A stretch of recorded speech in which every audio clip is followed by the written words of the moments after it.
replacing the number 4 seed, I believe is what it was. So Justice League, with that said, they finished, I think you can call it a fairly disappointing finish in the qualifiers. They finished 4th overall, a team that no doubt a lot of people, including myself, even expected to even win it all. But at the same time, I nothing against them, but I see that as a great thing. The fact that 3 other teams were able to finish ahead of them. And again, teams that, although the team names might not be recognizable, they got quality players. Those teams, of course, being Coin, a.k.a. Nice Prize Pool.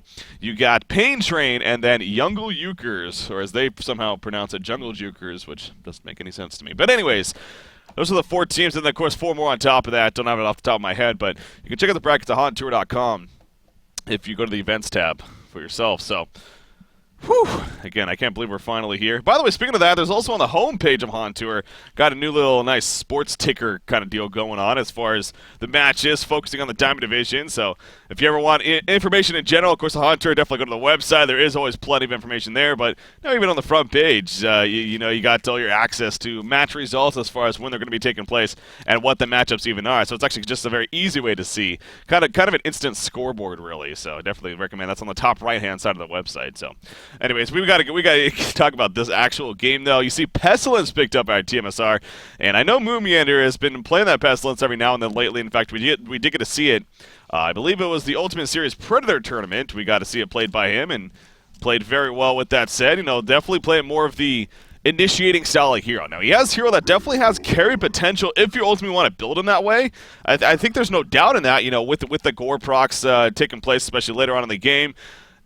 But the idea of the hero, though, he just seems like he's better fit as that initiator. So what we've seen in this case, he seems like he's usually preferred more of that short lane, priority farm early on, and then as the game picks up, he starts to become more the aggressive hero, where then in the case of another hero on your team, we've seen it, I think the last time we saw them play, they had a Monkey King, I want to say, for some reason. I think they also even had a Suicide Scout. So, you usually want to pick up a carry option around Pestilence to kind of take over the farm as the game progresses on, or at least that seems like what tmsR likes to do. So we'll see what they happen to go with here. Obviously, it is not going to be Scout with that said. He was banned in the first couple of bans there. But back over to DCX, you see the Keeper of the Forest Pebbles into Predator. So they still value that Keeper of the Forest. Keeper of the Forest has been interesting as far as his activity with this Captain's Pick introduction and as of late.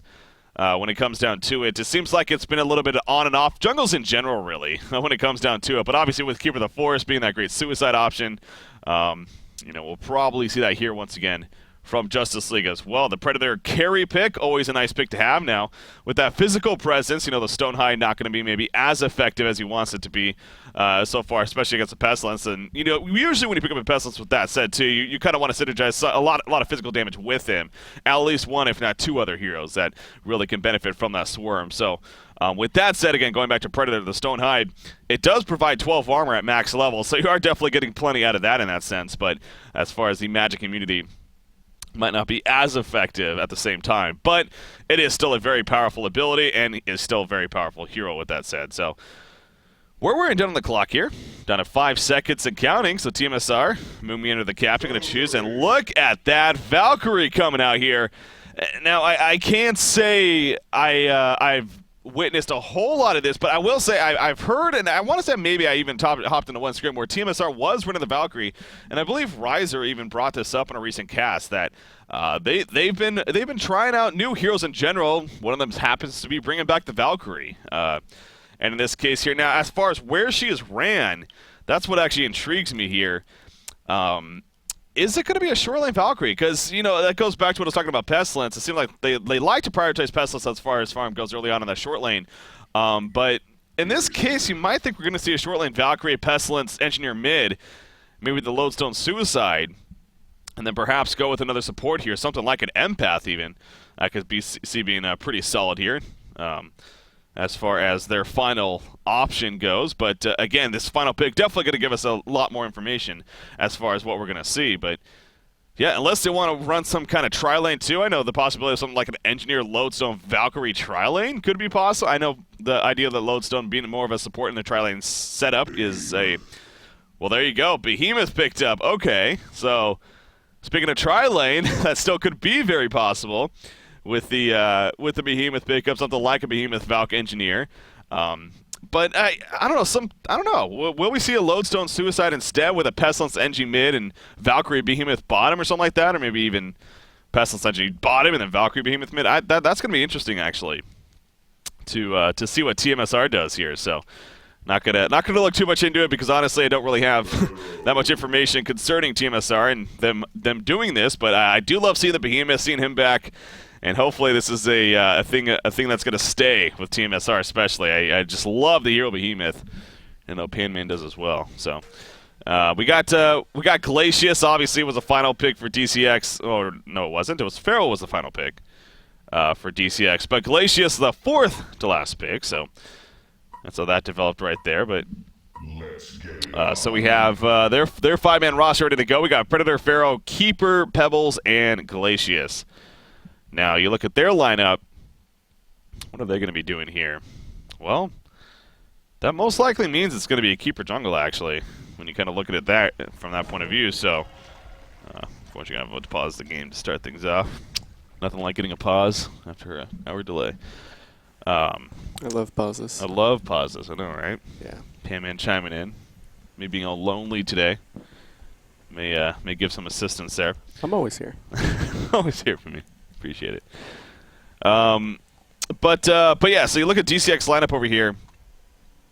I assume we're going to see that Suicide Pharaoh with the Keeper in the jungle, something like that Glacius, Pebbles mid, and Predator in that short lane. So Valkyrie already heading top.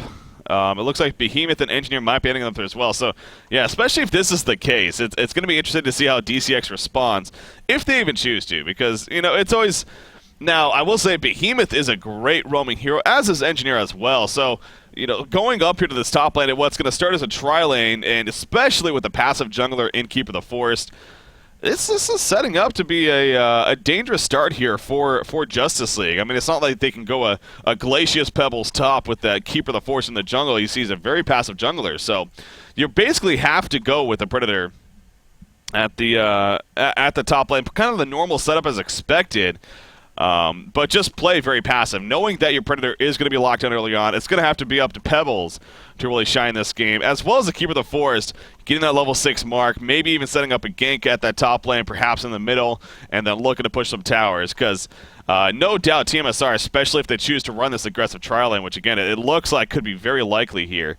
Something like the Valkyrie Engineer being at top, you put Pestilence short, and maybe Lodestone middle lane, but yeah, that's probably what we're going to see again as far as where they're going. But I always hate looking too much into it with the pause, because there's only so much that you can say before. Well, you just got to let the players move on. So while we are sitting in this pause, with that said, so with this being the kickoff of cycle number 1, again we got 8 matchups in total that all of them are just really good matches when you break it down. We actually talked about it on the podcast yesterday.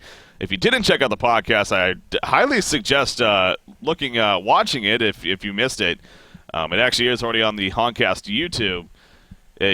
We were actually joined by, it was myself, Beef, Riser, and Emperor actually joining us. Emperor, of course, in Thailand now, but he stayed up till the early time over there where he is and joined us on the podcast, and he talked a lot about the situation over there in Southeast Asia, how his team's going and whatnot, and how things are going over there. And also, we got a little bit of a short interview with Nova, who happened to be sitting right next to him.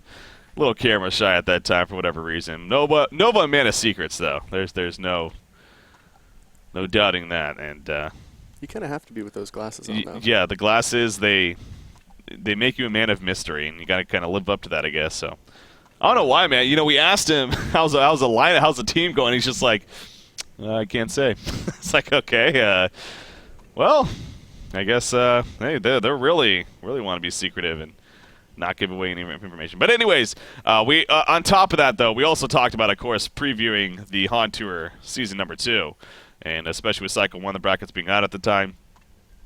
And every single matchup, there's only 2 teams in the brackets that we really don't know anything about as far as the players go. I believe that was 12 CM and then Let's Party or something like that. You Live to Party. Or Love to Party. I don't know. They're playing Stay Green. We didn't really recognize any of the players, but the reason, where I'm going with this is that it's You Love to Party. I love to party. That's exactly. No. Well, I know you love to party. Oh. The team name is You Love to Party. That's okay.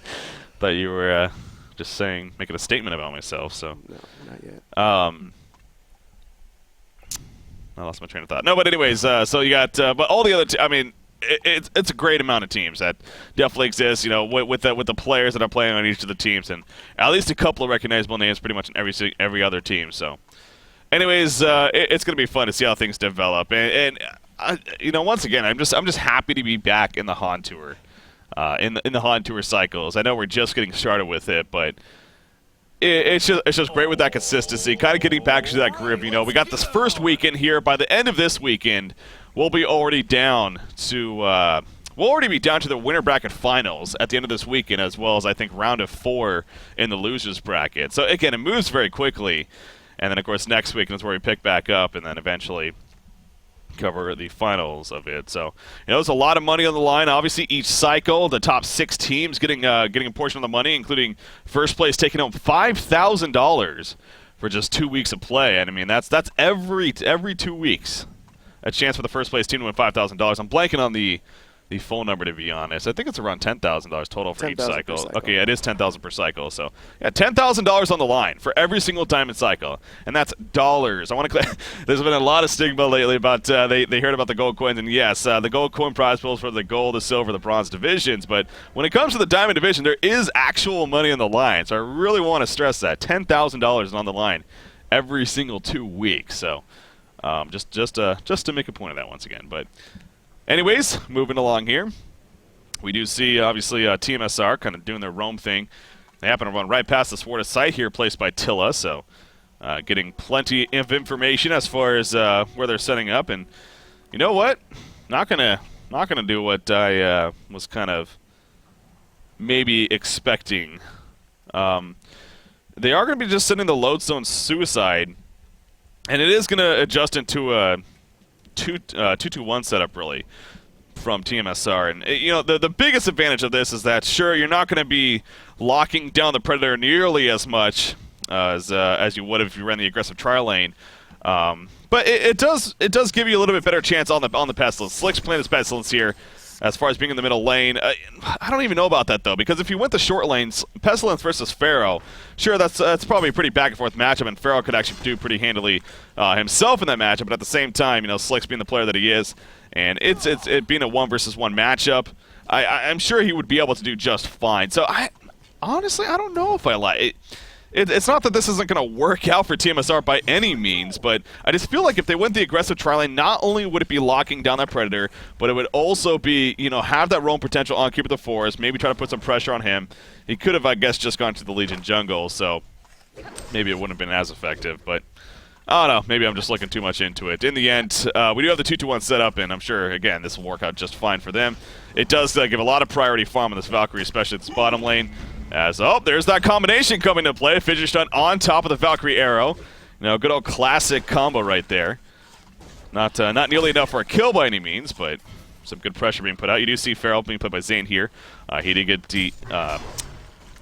the health regen pooled to him with the health pod, so he does have that regen working in his favor. Pestilence, a lot of pressure in the middle lane. Pebbles coming in right here. Doesn't have enough mana for the Chuck, of course, to follow up the Stalagmites. But you see right there, a lot of pressure coming out as Slicks was pushing on that uphill. So he needs to be a little bit careful about that. Going on the uphill against a Pebbles Glacius combination, a very, very deadly combo of heroes. So Slickso, going to be fine. No, did they have a health potion? Yeah, Engineer does have a health potion, so I'm sure once they clear up this creep wave here, may even throw that one to him. Well, maybe not. He's getting some good regen with the tangos right now.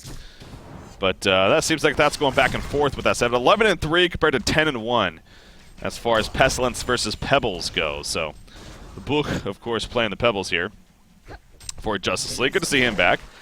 And then once again, these last couple of weeks, it seems like he's had some sickness issues or whatever. So he's back here for cycle number 1 just in time to help Justice League try to safely say pull off an upset here in the first round. Again, to stress on that too, though, it is a double elimination tournament for those that you know, with it being the new season and everything. Obviously, it is the same format as last season, but I know it was a while ago now. So just to reiterate, that's double elimination every single cycle as well for the Diamond and the Gold division even. Both bronze and silver, though, actually are just single elimination tournaments because of the amount of teams in them and whatnot. But these ones are double eliminations. So Justice League obviously putting themselves in a tough spot, finishing 4th place in the qualifiers, got this matchup as a result of it. And, you know, I'm sure not the happiest with that said, but, hey, you know, it happens. Finish 4th place in the qualifiers. You get a tough opponent, but, hell, old top 8 teams are invited, no doubt. Very quality teams, and would have been a tough matchup. Anyway, so Predator at the top lane, though. Imba Boy, he loves playing this hero, and I'm sure he's having a good time up there. Let's take a quick look at that. You got 13-3 Predator against a 19-3 Lodestone, actually. So Keizu actually doing a fantastic job up here. Back to the middle lane, though. Pestilence in some trouble, but Pebble's also dropping some damage, or some live fight, I should say. Behemoth comes in with a fissure and a bloodless kill in favor of Slicks right there. Kind of caught that midway through, but it just seems like Pebbles maybe got a little aggressive there. I don't know if that was maybe a Kex on the hit him to put him out of position, but Book just out of position and simply dies as a result of that. Predator in the meantime at the top lane, the head smash to finish him off. Keizu, Lodestone, this hero, man, again, I just continue to be so impressed by the damage output potential of this freaking hero, man. And we do see Imba Boy gets dropped right there, and apparently Imba Boy having some latency issues. He was the one that restarted his internet, I guess. And that's not good news for them, but clearly something not going his way for him. And you know, I mean, you look at that creep farm and okay, was I looking at somebody? No, it's 21-3 Lodestone versus a 17-4 Predator. So it actually wasn't being dominated by any means by Lodestone, but he is the fact that he is ahead against this Predator, and I'm sure with the I wasn't paying attention to the lane, but you see the lane positioning right now, obviously pretty good in his favor. And then on top of the lanes, you know, he doesn't have to worry about this Keeper of the Force really. At the very least until level 6, you know, there's not much that he's going to be able to do unless you want to come up there with some tree blocking, you know, try to maybe set up a kill that way. But especially with that stone drill, it's just not going to happen. So I can see how this is a lane that Keizu's pretty comfortable with when it comes down to it. So yeah, the whole idea that I had of running the aggressive trial lane, you know, thinking more of the locking down one hero rather than just simply. Well, with the lane set up this way, it actually gets good farm all across the board for tmsR, so you can see why, as this game progresses, why they may chose to do so. You do see the goal per minute charts. Yeah, that pretty much explains it right there. Pestilence leading the way. Apparently can't fix it, so. Well, hopefully it's not something that continues to be too much of a nuisance. Maybe just a random lag spike, but you know, if he happens to be lagging, I'll just check right here. Ooh, yeah, he is. Wow, Zane as well. Are they landing or something? Slicks is up there, but that's nothing new. That was, jeez. Don't they all live? I mean, most of them in Europe. Well, they do live in Europe, but Imba Boy and Zane both very high latency. So I don't know if that's. I don't think. I mean, I've never been aware that they live in the same place or anything like that, but maybe it's just happened to be nearby and. Same internet, but yeah, clearly that's not friendly. It's funny though, because you know we see that, but then you compare it to Slicks, who's basically around the same. Okay, it's dropped down a little bit now, but Slicks is 388, and that's like, well, this is normal for Slicks. It is a European server, I take it. No, it's USC. Okay, wow, that seems really high for Slicks even. Hey, nearly 400 for a USE server. Anyways, looking too much into it. Slicks, if anything though, he is a lot more used to that when it comes down to that, of course, than any other player, so I can understand it being frustrating. But, you know, try to fix the issue. Just said, though, in chat. I don't know if he's going to be able to fix it. So, moving on.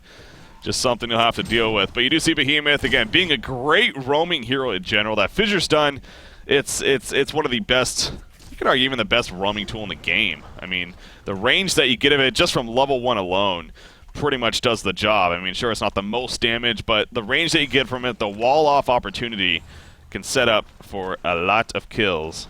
And as we've already seen here in this game number 1, Behemoth being involved in one of the kills at least. Definitely one of my favorite heroes. Yes, Handman is a Behemoth player. I make the big plays on Tempest, but I mean, he comes in with assistance every now and then. I mean, I did get the triple kill on your Tempest ult, so. Wouldn't have happened though without me. Let's be honest. Let's be honest. Shams, you know, kind of roaming back and forth, doing his part. He's level 3 still, but obviously not the biggest deal in the world. Once the lanes start developing here, as far as once tower push start happening, more aggressive play, I'm sure they'll start prioritizing some farming. In fact, as you see right here, he's taken over the bottom lane currently. Valkyrie acting like she's gone, but obviously she's just simply hiding in the forest. I don't think she was spotted. She might have been spotted right there with the Puman, so the auto attack anyways. And Pharaoh's like, yeah, I'm not going to mess with that. So Valkyrie actually getting delivered a health pot. I'm going to go back to, well, maybe even stacking here. Look to triple stack this one. Valkyrie a hero with potential to farm the stack camps, especially with that level 4 call to Valkyrie. Actually interested to see what Moon Meander goes here on Valkyrie with that said. Obviously it's been a long time since we've seen her. Is he an arrow? Oh my god. Oh, just out of range. I don't know if it would have connected even if it had the range, but pretty close. It's one of those cases. Might as well attempt it. If it doesn't hit, it doesn't hit. I've said it though, and I said for the longest time I was very surprised. I guess I shouldn't say very surprised, but interesting to see that how Valkyrie just completely dropped off. I know she got that heavy nerf with her arrow initially, and just with the game and the style of the game in general, it just didn't seem like it fit her the best. Top lane Predator, he's gonna survive, but obviously taking some more pressure there from Keizu. But the idea that at least maybe she could be a suicide option, but the point's brought up that simply, oh, back to the top lane. Okay, Rocket Drill I guess does finish off Imba Boy as gets back to the tower. So getting a little focused here on one thing. I apologize for that. But yeah, with the cooldown under leap ability, it is fairly long. So that idea there of her being a good suicide hero with that is maybe a little bit out of the question. She kind of like a scout though, or a Warby suicide, where again she has that carry potential later on in the game. It could definitely build up, but obviously in this case, being a little bit different here, they're pretty much prioritizing farm on Valkyrie, saying that she's going to be that carry for the team. And we've seen in the past, hell, there's a HoNcast history that we play every now and then. What was it? Dirty Minds versus Empire, I believe. Yeah. The era Valkyrie, and that was just one of many examples back in that time where Valkyrie was just a dominant carry choice even way back then. So, I mean, she definitely has that carry potential in the sense she can be very active around the map, leap around, use that ultimate for initiation. Obviously, the arrow helps big time. And it is good to see her. She's just one of the most entertaining heroes with that said. The arrow is one of the most iconic abilities in the game, really. So, or the Javelin of Light, excuse me. So, hopefully, again, this is kind of a trend, perhaps, from tmsR and what they're going to bring to the table. But, all right, enough about that, though. Here we are, 9 minutes into the game. tmsR seems like across the board, things in control of them. Yeah, Imba Boy at the top lane. Obviously, he's had a difficult time, whether it's latency, whether it's just the matchup. He's 0-2-0 now. They are going to push the top tower, so pretty good timing right here. They got the Hell Cannon with them. Glacius also nearby. Look at Keizu, level 9 already.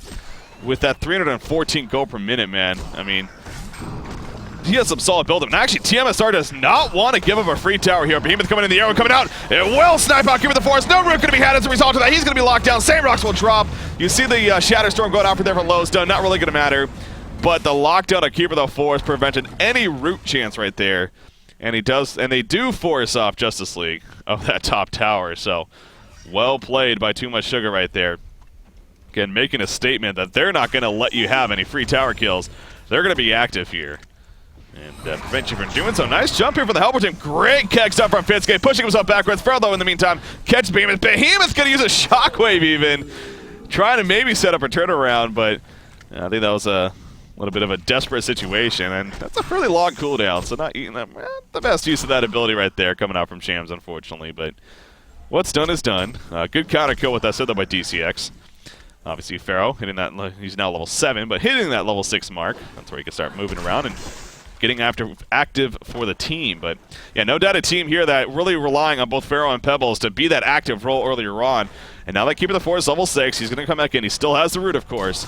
No boots on him even just yet, but he does have the Ring of Sorcery. Taking the kicks on right there, and here we go. Then more initiation coming out for low stun. The energy field coming out, and once again, they lock down Keeper of the Forest. Fidget's going to block off somewhat. Can they actually get the follow-up? Swarm applied to Predator. They're going to chase down Pebbles, so double damage on a Valkyrie here. 1 or 2 more auto attacks should be enough. There's the Impale, and Slicks will get credit for the kill. You can kind of see the Justice League, they just cannot get anything going right now.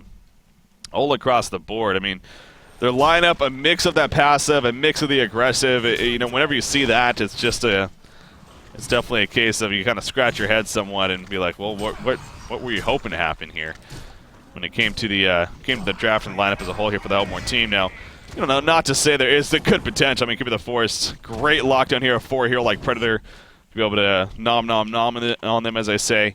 And Predator can be a fairly active hero early on, but again, whether it's a latency or just simply getting outplayed there at the top lane, Keizu winning that matchup even at the top side, getting a couple of solo kills on a Predator on top of just better creep farm. So I definitely think it's the play in general is just being tmsR's favor, but no doubt you can look at the draft and kind of see where DCX may have skipped a beat, but at the same time, tmsR going some different heroes themselves, and it's good to see that to start off cycle number 1 here for Season 2. You got the Valkyrie and the Pestilence and Behemoth, 3 heroes that we just haven't seen in a while. Pestilence, you know, obviously starting to come up a little bit because of the changes he had, understandably so. As, Fidget Stun on the Keeper, Arrow on top of that, 3.4-second stun. They call the Valkyrie on top of that. Not going to be enough for the kill, though, or will the Engineer runs that Kexon, beautiful Kexon, completely locking him down. The turret comes out. It's almost like St. Rock just ultimately gave up right there. Was that Beef throwing that turret down? It was. It looked a lot like it. Beef making the big plays. Jeez. Oh, wait, no, it's Fitsuke. Yeah, apologize. Thought it was Beef for a second. Top lane, Lowstone. Nope, Shadow Storm's good. Look at how tanky he becomes, man. Those auto attacks were literally doing nothing at the end there from Predator. That with that Shadow Storm ability, of course, with the fact that it builds up the mitigation off the bat. Behemoth's getting chucked. He has Shockwave, though. Can he get the Shockwave off? No, he cannot. I don't even know if he had mana, actually. That was dangerous, though.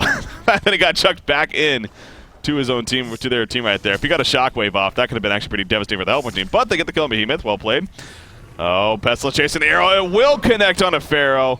Call the Valkyrie coming in. This is a little bit dangerous by Moon Meander. Really wants that kill, but good backup coming out from the HoN team. And actually, Pharaoh, can he actually rock it here maybe? Is he going to go for the initiation? Yes, he is. Catches Valkyrie. The Leap's obviously on cooldown. Shockwave, Keeper the Force. And the root on top of that to finish off Valkyrie. So, well executed there by DCX. Able to chase down the Moon Meander and pick up another kill for themselves. So, DCX trying to make some things happen here. Imba Boy up to 280 gold per minute now. He's, why did I say that though? He's being gone on. And actually holding his ground against Lodestone, trying to maybe get a turnaround kill first. No, the Shockwave used at the last second. And I actually like that choice. If he did not use that Shockwave right there, Lodestone was getting very low. Maybe 2 more auto attacks and that could have been a kill. So just to guarantee that not only saving his teammate, but to get the kill on the Predator.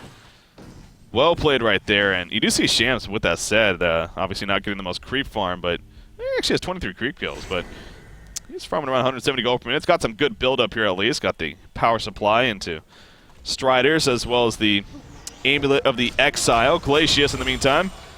Moon Meander making the big arrow plays. Caught that at the last second, and sure enough, it connected.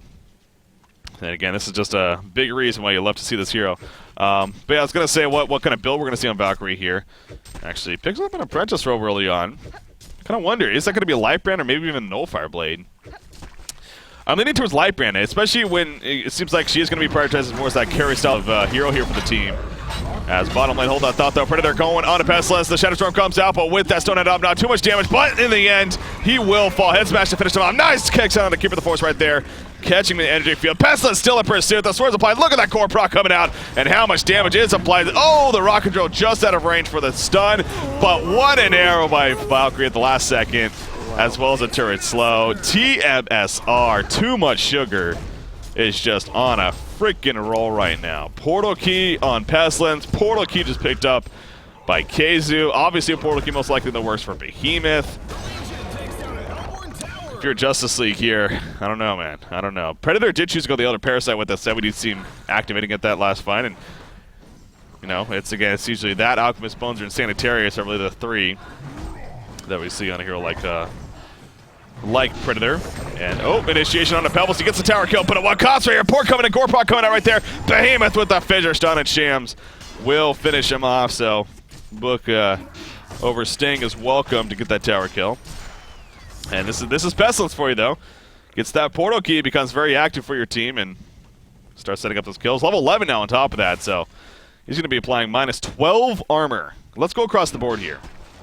We've got 3.9 on Predator, 4 on Pharaoh, 5.1 on Keeper, 1.7 on Pebbles, and 2.7 on Glacius. They're going to have minus 12 armor when Pestilence wants them to. That's insane. And that's only on a 10-second cooldown. Yeah, this hero, man. I mean, when I saw those changes, I was like, what? Am I reading this right? Is this actually SBT patch notes? I mean, no, these actually made it through. And it's good to see that teams like tmsR especially, and of course a player like Slicks is, yeah, we agree. This hero, he stepped up big time, especially with those changes. And even before that, I always thought he was a solid hero. But, you know, especially with those changes, he is going to become more of a top-tier pick, I think. We kind of see why right here. Now, Lowstone going to sacrifice himself in the end. Good response, really, from Justice League right there. Almost you could say it was somewhat of a bait. Obviously, Pebbles with that portal key, but you see the swarm being applied. And this is the other great thing. Oh, the arrow does connect. Book not able to avoid it. I don't know. I mean, Moomian, a great freaking player, and I'm sure he's landing some... These are just arrows that are a result of him just being a boss, but it seems like they have freaking magnets over here in DCX. Every single arrow I've seen, basically, seems like it's connected. I think I've only seen one that's actually missed so far in this game. And here we go with the Call of Valkyrie. And I also love to see this, or the Valkyrie Prism, excuse me. You know, when we do see Valkyrie lost, it seems like, oh, Predator, look at that! It's like... But going back to the Valkyrie Prism, though, it used to be used a lot more defensively back in the day. But that's where you love to see that ability being used for that purpose right there. Use of Valkyrie Prism, and they even buffed that with that set. It's now 13 seconds at level 2, all the way up to 16 seconds. That's a lot of invis time for your whole freaking team. Pharaoh, in the meantime, he jumps in and dies shortly after. Pebble's going to come in and at least get a cleanup kill. Going to go for a second one, but I don't know if he's going to get through this one. The arrow was missed, by the way, but... Oh, Dust coming out. Shams has another stun in 4 seconds. He needs to be careful, though. More Dust being used this time by Glacius, actually. Behemoth turning around the finisher stun. Running away. Pebbles is going to go in. Yes, he is. Gets a chuck on the Engineer right there. The auto attack's not going to kill him, though. In comes the Shadow Storm Lodestone. There's the boom. Goes the Dynamite. Pebbles will fall. Keeper the Force is exposed, and, well, Lodestone takes advantage. Gazu picked up the double tap. tmsR. 20 hero kills already. We're now approaching 19 minutes into this game. I mean, their lineups, it screamed aggression. It screamed aggression when you saw it. And DCX just has not been able to slow it down. You see Predator right here. He's going to leap in onto Lodestone, try to make something happen, but obviously at this point, especially Lodestone just a little bit too tanky there, and by himself not going to get a kill. So it seems like maybe a little bit of uncertainty here on the Hellborn side with some of their players. Obviously, the vote not succeeding here, so wouldn't be surprised if Imba Boys saying, you know what, I am Predator after all. And you could argue, definitely the hard carry late game potential is most certainly in their favor, but it's all in relativity, as we keep going back to. So if someone is exposed because of Lodestone, yes, and then they're ulted by Pestilence, that's instantly negative 12, right? Yeah. Cause all physical magical damage taken to have 100%. I mean, would that just... Is there no point to put on... No. It's what the Shatter Storm, it exposes... Or does it actually apply? I don't... That's actually a really good question. I definitely don't know. Yeah. And now you're putting me in a spot. Sorry. Thanks. Maybe we'll find out. Behemoth actually getting caught at the bottom lane. You saw the Prism was used, but not enough to get away, so... we'll come back to that in just a second, but obviously down there, here's a Shatter Storm, and holy crap, that hit multiple heroes right there. We do see Pebbles in the meantime, though, going to come back in and actually finish off Lowstone with his teammates as they're jumping to Pharaoh, but Pestilence actually getting somewhat blocked right there. Well, I say blocked lightly. I'm okay, he didn't have Flight Act. He has a Haste Rune, but, you know, the new Flight Act actually does have unit walking, but obviously he had a Haste Rune, so that's why he was running so fast right there. So, Justice League, again, they do not ultimately concede here, and they stick into it, so they ended up pushing the bottom target. A couple of hero kills. Glacius, not sure what Tilla was thinking right there. Kind of going on a secret mission. And so I saw you were clicked on Lodestone, yeah, well, there's more action. Hold that thought for a second here. Pestilence going back in. Engineer, the energy field coming up right there. Pebbles in trouble. He actually chucks Barrel in the process. Hellfire doing some work, though, so maybe that was the best option. Predator just putting in the auto attacks, trying to stay alive, trying to get some counter kills. That's not going to be enough, though. He's locked down. And Moomiander picks up the double tap. That new Nullfire Blade at first, which is level 2, actually. A lot of damage output coming out from her. And Predator once again falls. So, Hellborn team in the end, they are pushed back. You do see Predator, though, he's finishing his Insanitarius. So, even with all the momentum, it seems like going in favor of this Legion team and tmsR. Predator still managing to at least somewhat get by. But yeah, I was going back to Lodestone. It didn't actually affect the armor at all. Yeah, it didn't. The armor number didn't change. No. Yeah, so it's just the armor pierce effect. So I assume, yeah, I assume no. All right. Yeah. Good to know. In that case, so. But yeah, there's obviously a lot of, it's that mix. So even with the Shatterstorm alone, there's obviously plenty of, and then you throw a Swarm on top of that when the Shatterstorm may not be up. I mean, it's just a lot of resistances taken away on the side of DCX. But okay, Sanitarius isn't actually finished yet, but Imba Boy is well on his way to it. Just needs the pattern at this point. And that could come up pretty shortly here. And actually, going to go for a little bit of a risky play, but at the same time, it's a case of you are down by 12,000 gold, 17,000 experience. You got to make something happen. So they're going to attempt Conqueror. Now, you have this Ward of Sight here, placed by Fitzke. So I'm sure tmsR is very aware. In the meantime, they are going to be pushing the top lane. At this rate, I mean, this is going to be a Conqueror kill. DCX, if they fully commit, do not fall back here. If they fully commit, this is a Conqueror kill. I'm going to watch very closely. Are they actually going to start stutter stepping? Okay, they're going to fully commit. So this is going to be a Conqueror kill. Predator's going to have a token of life. And if you're tmsR now, are they still going to go in? Engineer has an invis. Oh, yes, they do. Of course they do. Glacius gets jumped in the background. Energy field goes off. Predator using the Stone Idol. Arrows coming out. Arrows coming out. Arrows go. It connects, but the Stone Idol is still up. So he's going to mitigate that chance right there. Oh, ball one, an initiation from Behemoth in the background. Gets a shockwave. Gets the follow-up stuns. In the meantime, their teammates are falling. Both Keeper and Glacius dead. And the rest just have to run away. Predator still has that token of life. He wants to live, damn it. He wants to freaking live. He tries to turn it around, realizing he ain't going to be able to run. So he will fall. Token of life going to bring it back up, though. Keeper the Force boarding it. Keeper the Force gets stunned, though, immediately. As soon as he comes in, he has a root, which he finally uses right there. Look at Moomiander, barely alive in the meantime. I believe he null-fired himself out of the Keeper root, by the way.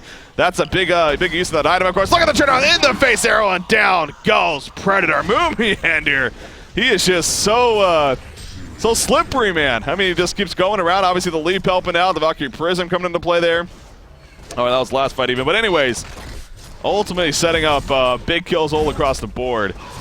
And if you're DCX, I think now is the time of okay, you know what? We got the Conqueror kill. That was at least the right direction. But we just got caught out by tmsR. The fact that tmsR got there just a little bit late still didn't even matter, as we saw.